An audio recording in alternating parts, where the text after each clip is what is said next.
नमस्कार, एचएससी मित्रा में आपका स्वागत है। आज हम लोग बात करने वाले हैं एचएससी लीगल कॉम्प्लायंस डॉक्यूमेंट के बारे में, जो कि BOCW एक्ट के अकॉर्डिंग हम कहीं भी कंस्ट्रक्शन स्टार्ट करते हैं या बिल्डिंग कंस्ट्रक्शन स्टार्ट करते हैं तो उसमें हम लोगों को क्या क्या लीगल कॉम्प्लायंस के लिए क्या क्या डॉक्यूमेंट रिक्वायर्ड होता और वो किस BOCW एक्ट के अकॉर्डिंग आता, उसके ऊपर हम लोग आज बात करेंगे। सबसे पहला हमारा डॉक्यूमेंट होता है कि हमारा सेफ वर्क मेथड स्टेटमेंट, जो कि एग्जीक्यूशन और एचएससी दोनों को लेके हम लोग एक सेफ मेथड स्टेटमेंट बनाते हैं कि उसमें वर्क हमारा किस तरह से कौन सा एग्जीक्यूट होगा और उसमें क्या क्या सेफ्टी प्रिकॉशन लेते हुए हम लोग प्रॉपर वे में क्या क्या प्रोवाइड करते हुए काम करेंगे, जो कि BOCW एक्ट के चैप्टर 11 के अकॉर्डिंग 1996 के एक्ट के अकॉर्डिंग ये एक रूल है, जिसके अकॉर्डिंग हम लोग एक सेफ वर्क मेथड स्टेटमेंट हम लोगों को कोई भी एग्जीक्यूशन स्टार्ट करने से पहले उसको प्रिपेयर करना बहुत ज़रूरी होता है। उसके बाद अगला आता है हमारा HSE प्लान, जो कि सेफ वर्क मेथड के स्टेटमेंट के अकॉर्डिंग ही हम लोग एक HSE प्लान को प्रिपेयर करते हैं। उस HSE प्लान के थ्रू हम लोग उसमें इन सारी चीज़ों को इंश्योर करते हैं कि वहाँ सेफ वे में किस तरह से वर्क को एग्जीक्यूट करें। जितना हमारा वर्क मेथड था, जो भी सेफ मेथड स्टेटमेंट था, उसके अकॉर्डिंग हम लोग एक प्रिपरेशन लेते हैं कि और हमको इमरजेंसी में क्या क्या चीज़ चाहिए होगा। उसमें एक ये एक्स्ट्रा ऐड हो जाता है कि इमरजेंसी रिस्पॉन्स के लिए हमको क्या क्या चीज़ चाहिए होगा, हेल्थ के लिए क्या क्या चीज़ चाहिए होगा, एनवायरनमेंट के लिए क्या क्या चीज़ होगा।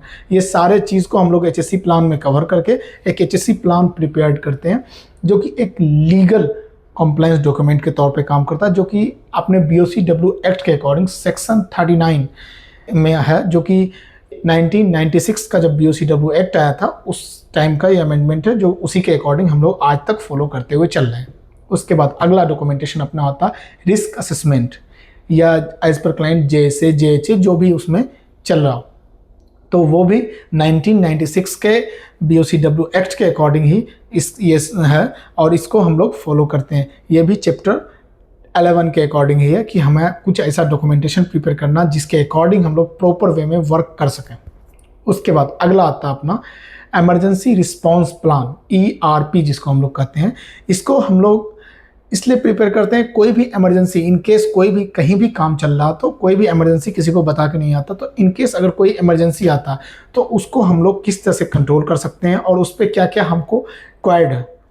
जैसे एग्जांपल के तौर पे फर्स्ट एड सेंटर, एम्बुलेंस, इस टाइप की जो जो चीज़ें रिक्वायर्ड है वो हमारा सेक्शन 36 के अंदर जो अमेंडमेंट 1996 का जो है BOCW का एक्ट जो पारित हुआ था उसके अकॉर्डिंग है, जो सेक्शन 36 है।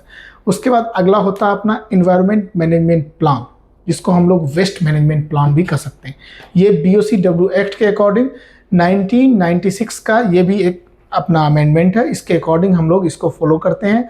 तो ये फॉलो करते हुए हम लोग वेस्ट मैनेजमेंट को प्रॉपर वे में as per client requirement and इस अपने BOCW के अकॉर्डिंग भी हम लोग उसको प्रॉपर सेग्रीगेशन के साथ और उसको फिर जो चाहे हम जहाँ भी उसका डिस्पैच का हो, जो भी ज़राए हो डिस्पैच का, उसके थ्रू हम लोग उसको डिस्पैच करते हैं। अगला होता है हमारा PPE policy.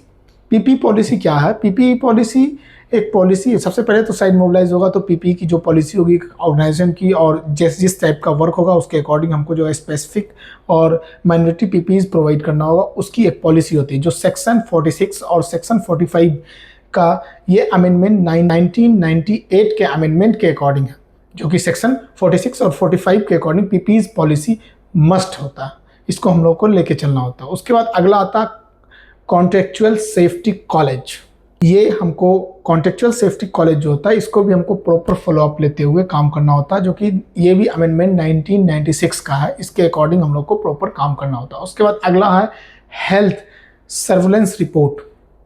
Health surveillance report क्या है कि आपका प्रॉपर हेल्थ का, जैसे हेल्थ चेकअप होता है वीकली मंथली, जो शेड्यूल हो उसके अकॉर्डिंग होना चाहिए। उसके बाद आपका वहाँ फर्स्ट एड सेंटर हो, अगर 100 एबव वर्कमैन आपके वहाँ वर्क कर रहे हो, ऐसे BOCW एक्ट के अकॉर्डिंग 50 के बाद आपके पास एक मेल नर्स अवेलेबल होना चाहिए, पूरा फर्स्ट एड किट अवेलेबल होना चाहिए और एक एम्बुलेंस होना चाहिए। कुछ भी इमरजेंसी हो नियर बाय आपको एक हॉस्पिटल से अटैचमेंट हो। एबव 200 अगर आप जाते हैं तो आपके पास एक डॉक्टर होना चाहिए जो कि आपका कंस्ट्रक्शन एरिया में आपके जो सेंटर है जहां आपके ऑफिस सेटअप है वहां आपका एक वहां पे सेटअप होना चाहिए उनका भी, और उसके साथ वो अवेलेबल हो कि कुछ भी इमरजेंसी हो तो इमरजेंसी में वो रिस्पॉन्स कर सकें। उसके बाद अगला है लीगल रजिस्टर। लीगल रजिस्टर भी एक बहुत लीगली जो जो आपका लीगल तौर पे आप लोग जो जो डॉक्यूमेंटेशन हमको प्रिपेयर करना, वो 1996 के ये भी चैप्टर 1, 2, 3, 4 आप अगर लेते हैं तो उसके अंदर ये पूरा डिफाइन किया हुआ 1996 के अकॉर्डिंग इसको हम लोगों को फुलफिल करके लीगल रजिस्टर को चलना होता है। उसके बाद अगला आता है कि हमको site safety inspection, site supervisor, officer, manager जो भी हो उन सबकी रिस्पॉन्सिबिलिटी होती है, और साथ में एग्जीक्यूशन टीम की भी रिस्पॉन्सिबिलिटी होती है कि साइट सेफ्टी इंस्पेक्शन करना, कि उसमें कोई भी ऐसा साइट पे अगर आपको लूप हॉल मिलता है उसको आप राइज करेंगे, राइज करके उसको आप लोग उसका कंप्लाइंस देके उसको फुलफिल करने की कोशिश करेंगे, जो कि BOCW एक्ट के 43 और 44 नंबर एक्ट के अकॉर्डिंग, जो कि अमेंडमेंट 2008 का है, 2008 का एक अमेंडमेंट के अकॉर्डिंग ये चीज़ है। उसके बाद अगला है ट्रेनिंग रिकॉर्ड। ट्रेनिंग रिकॉर्ड को हम लोग मेंटेन करके प्रॉपर रखेंगे तो कोई भी ऐसा अगर एक इंसिडेंट एक्सीडेंट हो तो एक बहुत बड़ा ये होता है कि आपने उनको अवेयर किया था या नहीं। अगर कोई भी माइनर चीज़ होती है तो उसमें लीडिंग और लेजिंग इंडिकेटर के अकॉर्डिंग आपका ये चेकअप होता है कि आपने उनको अवेयर किया था या नहीं। तो ये चीज़ हम लोग अगर अवेयर करके पहले से रखते हैं तो एक पॉजिटिव वे में हम लोग जाते हैं। उसके बाद होने के बाद भी हमको वो अवेयर करना होता है, वो ट्रेनिंग के माध्यम से ही ज़्यादातर करते हैं। ऐसे और भी जो भी एग्जीक्यूशन वर्क हम लोग एग्जीक्यूट करने जाते हैं उससे पहले उसका ट्रेनिंग करना बहुत मस्ट होता है। तो इन सब चीज़ों का हम लोग को ध्यान रखना। अगला है अपना accident incident near miss reporting. ये रिपोर्टिंग ज़रूरी क्यों है, सबसे पहले हम इस पर बात करेंगे।